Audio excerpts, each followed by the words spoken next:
Iran already had to deal with 2 Marine Expeditionary Units heading toward its territory. Now the US is about to do something historic. A powerful force is heading to the Strait of Hormuz, and it will change the way the strait is run forever. Elite paratroopers are en route. They're preparing to dominate our moves. Iran isn't ready for what's coming. As the US is moving up a gear in Operation Epic Fury, following weeks of speculation about their deployment, the 82nd Airborne Division is being deployed to the Middle East.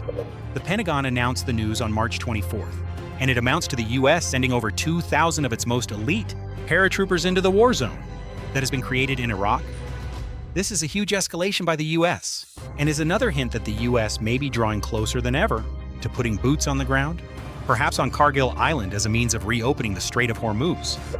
The Washington Post reports that US officials have approved written orders for the deployment, which have been sent to the 82nd Airborne Division's Fort Bragg headquarters, along with being sent to soldiers who are part of the unit's 1st Brigade combat team.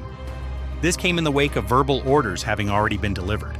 2 sources close to the situation have told the outlet many of the soldiers who have received the orders are part of the 82nd Airborne Division's immediate response force. And it's here that we start seeing all of this get very serious. Why? Well, the clue is in the name, as the immediate response force has been created, specifically to deploy within 18 hours of notice, and it's versatile enough to handle almost any ground-based operation handed to it taking airfields. Such as the one on Kharg Island is among the force's many remits, as is seizing critical infrastructure, such as the oil pipelines and terminals that are on that very island. Task and Purpose offers more information about the 82nd's Immediate Response Force, noting that the members of that force change every 6 months, as the responsibility switches between a trio of brigades. Upon being designated as IRF-1, that brigade's responsibility for half a year is to be the readiest of the 3 to be deployed. Structuring goes even deeper than that, as within the selected brigade are a battalion and a company dubbed IRB-1 and IRC-1 respectively, who will be the frontrunners for deployment at the unit level. What we see here is the US has created a force that is purpose-built to respond to emerging crises.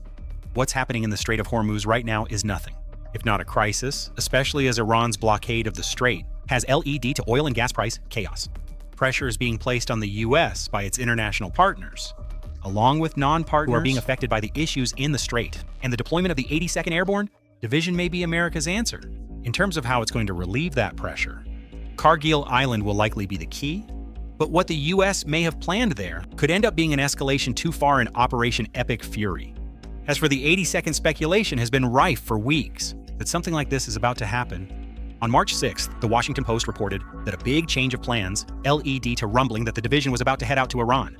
Members of the 82nd Airborne Division had been scheduled to take part in a major training operation, only to have those plans be abruptly canceled, leading to elite paratroopers being told to stay put in North Carolina rather than joining their colleagues in Fort Polk, Louisiana for the exercise. The Pentagon was cagey at the time.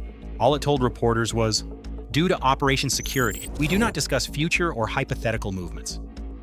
Now we know why the training was canceled. The US had already been mulling options, up to and including putting boots on the ground, following the devastation of Iran's military infrastructure during the opening days of Operation Epic Fury and Operation Roaring Lion.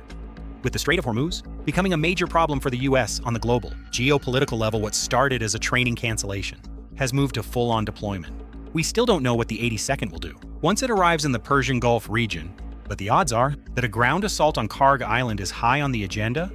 That's one option at least. But it seems increasingly likely that the US views occupying Kharg Island as the key to taking control over the Strait of Hormuz problem. The 82nd has the ability to threaten targets in the Gulf region without having to directly transit the dangerous strait, Axios reports. Who is now a senior advisor Colonel with the Mark Center for Strategic and Hansen. International Studies.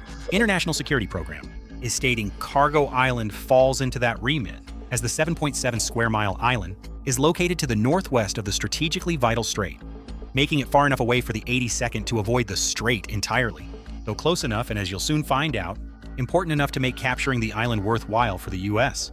When it comes to reopening the strait, Kharg Island is vital for Iraq, lying just 20 miles off the country's coast. The small island has a population of just 20,000 people, and most of those people are oil workers. That highlights what makes this island so vital for Iran, as those oil workers oversee a terminal. That is the main point of departure for 90% of the oil that Iran sells to other nations.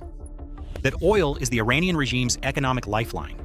In 2024, which is the most recent year for which we have concrete figures, Iran generated $43 billion from its oil sales, which was a $1 billion increase over the previous year. But the really important piece of the puzzle here, according to GIS reports, is that $43 billion accounted for 57% of Iran's total export revenue in 2024. So with 90% of Iran's oil moving through Kharg Island before it can be sold, it's clear that the island is a major vulnerability for the regime. The logic here is obvious. Take Kharg, and the US strips away more than half of Iran's export revenue, which would in turn cripple its economy. By sending the 82nd Airborne Division to the Persian Gulf, the US seems to be laying the groundwork for an occupation that has been rumored ever since airstrikes tore through Kharg Island's military infrastructure on March 13th. But behind the bravado lurks some big issues. If the plan is to have the 82nd Airborne attempt to take Kharg Island, those problems could change everything. But before we dive deeper into what they are, this is a quick reminder that you are watching The Military Show. If you're getting value from the channel, remember to hit subscribe so you never miss any of our analysis. Now, as impressive as the 82nd Airborne Division and its immediate response force undoubtedly are, especially in terms of their speed of deployment, the division isn't exactly set up for something like taking a piece of territory, like Kargil. At least that's according to Kantian, who tells Axios. The division is classified as light infantry, which means that it would be vulnerable while landing, and if attacked by armor. Adding that there is a lack of nearby support for the division, Kantian adds, which seems to reference the fact that Iran and its missile launch sites are a lot closer to Kharg Island than any friendly US bases. And it's clear that America's plan for applying pressure to Iran to reopen the Strait of Hormuz is more complicated than it first appears. The US has taken steps to overcome the armor challenge. At least we mentioned earlier that airstrikes against Kargil's military infrastructure have already taken place. Presumably that involved the destruction of the island's armor units, though it's also worth noting that these initial strikes took place about 2 weeks ago. At the time of this video's publication, could Iran have moved more armor onto the island by now? It's possible, and that's a challenge for the US. Another counter to the argument that the 82nd Airborne Division won't be able to take Kharg Island is that it's not the only unit that's heading into the Persian Gulf. Ahead of the announcement of the 82nd's deployment, the US has already sent a pair of Marine Expeditionary Units, or MEUs, in Iran's direction, the US Tripoli Amphibious Ready Group, which includes 3 warships and 4,500 personnel, including the 31st MEU and its 2,200 members, is already en route from Okinawa, Japan. They're being joined by the 11th MEU, which is embarked from San Diego with the USS Boxer Amphibious Ready Group. That MEU has a similar number of members. So what we're seeing here is that the US is actually deploying several more 1,000 soldiers to the Persian Gulf than the unleashing of the 82nd Airborne would suggest. The involvement of the MEUs would change everything about a Kargil land takeover. These are amphibious assault groups that exist to overcome the types of challenges that, Kantian says, the 82nd will face if it attempts to take Kargil land alone. Time magazine notes that MEUs are also often the first ground forces to arrive at the scene of a conflict, and they combine hundreds of infantry troops with armored vehicles, helicopters, fighter jets, and artillery. Practically everything that could be needed to tackle an armed response on Kargil by Iraq. MEUs are contained forces designed to handle almost any situation, and the US is sending 2 of them to Iran, along with the 82nd Airborne Division. What we may be seeing here is the US attempting to counter for another of the challenges that comes with putting boots on the ground on Kharg Island, which is it's not necessarily taking the island that will be the problem. Behind that challenge lies the far bigger issue of holding Kargil for as long as is needed to put pressure on Iran in the Strait of Hormuz. As huge a bargaining chip as taking Kharg Island would deliver to the US for the Strait of Hormuz crisis, Iran has potential responses to US plans. One of those responses could be to slice off its collective nose, to spite its face, in other words. Iran could emulate the acts of Saddam Hussein in the Kuwaiti oil fields during the Gulf War and simply burn the Kharg Island oil facilities to the ground.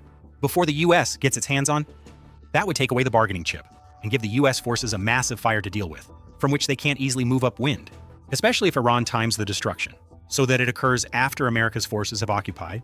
However, it would also mean that Iran destroys oil facilities that could take years for it to rebuild, which plunges the country into a multi-year economic crisis. No matter the outcome of Operation Epic Fury, that would be Iran's nuclear option. Another is to take advantage of the fact that Kharg is close to the Iranian coast and about 140 miles away from the nearest US assets in Kuwait City. Resupplying the 82nd and the 2 MEUs tasked with taking Kharg Island would be a challenge for the US, as with the fact that units stationed on the island become sitting ducks for Iran's missiles. Yes, Iran has lost most of its missile launch sites, roughly 75% of them as of March 5th. but it still has isolated and mobile launchers that it can roll out, used to fire missiles and then send back into hiding. Kharg Island is small enough that even a handful of strikes could be enough to devastate US troops, especially if there are hitches in setting up their defenses.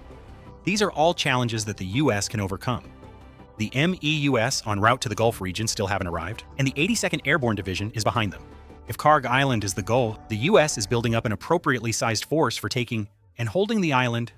It's likely that air defenses are being prepared, perhaps in Kuwait City. Descend into Kharg Island immediately after the occupation too, and US aerial assets continue to patrol the Iranian coastline. Missile launch sites are being destroyed, which helps to mitigate the sitting duck challenge. Still, the question has to be asked, is it really worth sending the 82nd Airborne and 2 AMEUS into Kharg?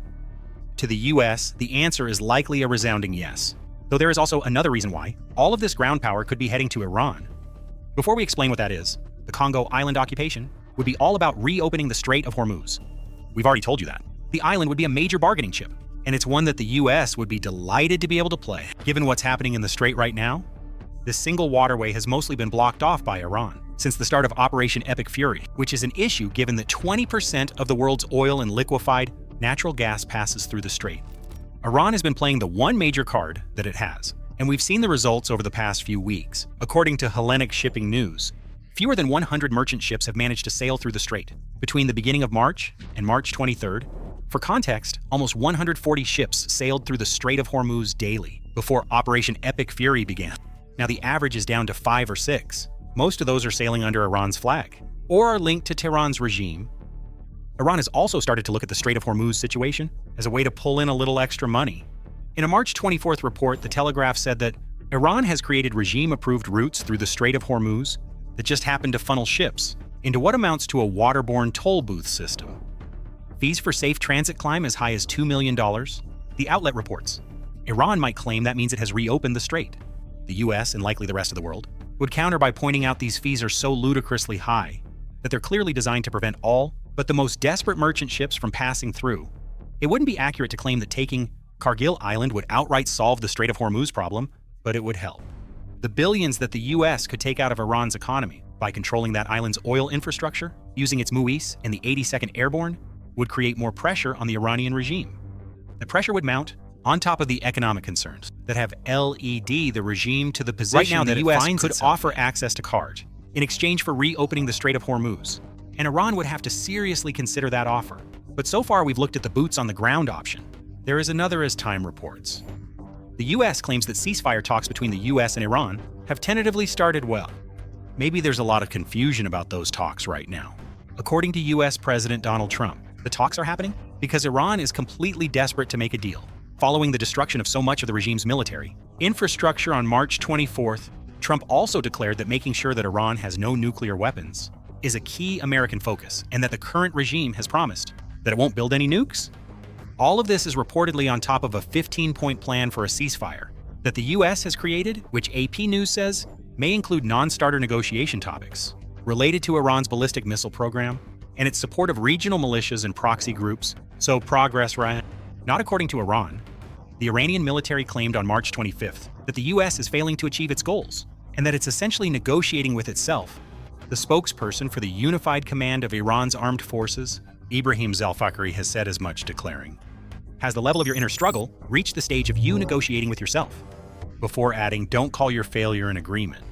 The BBC adds that many in Iran don't believe that the Islamic Revolutionary Guard Corps willing to negotiate with the US, as it's too steadfast in its fundamentalist beliefs to allow even the destruction of huge swaths of its military infrastructure to sway them from its goals. It's difficult to untangle what's really going on when both sides are sending such different messages, and that may reveal the real reason why the 82nd Airborne Division is heading to the Persian Gulf. The occupation of Kharg Island is still very much a possibility, but what we may be seeing right now is that Trump is buying time with his talks about negotiations, which he is using to purposely create confusion in Iran. After all, Iran's regime is in a rough spot. Fracturing has clearly occurred after multiple levels of leadership were taken out, so communication within the regime may not be as on point as it needs to be. Maybe some in the regime are talking to the US, while others think no negotiations are happening. Who knows, and that's the point. Trump may be playing into the situation. While more US troops head toward Iran, as all of this is happening, The 82nd is sailing. It's going to be joined by 2 MEUs. Even if Kharg Island isn't on the agenda, this represents the US sending a clear message to Iran's regime. If negotiations aren't actually happening, then they need to start soon. The US is showing Iran that it's ready for any eventuality, up to and including putting boots on the ground, and it's strengthening that particular part of its posture in the Persian Gulf region. By the day, something historic may well be about to go down in Iran, and it's what Iran fears most. The US has batted the ball into the Iranian regime's court.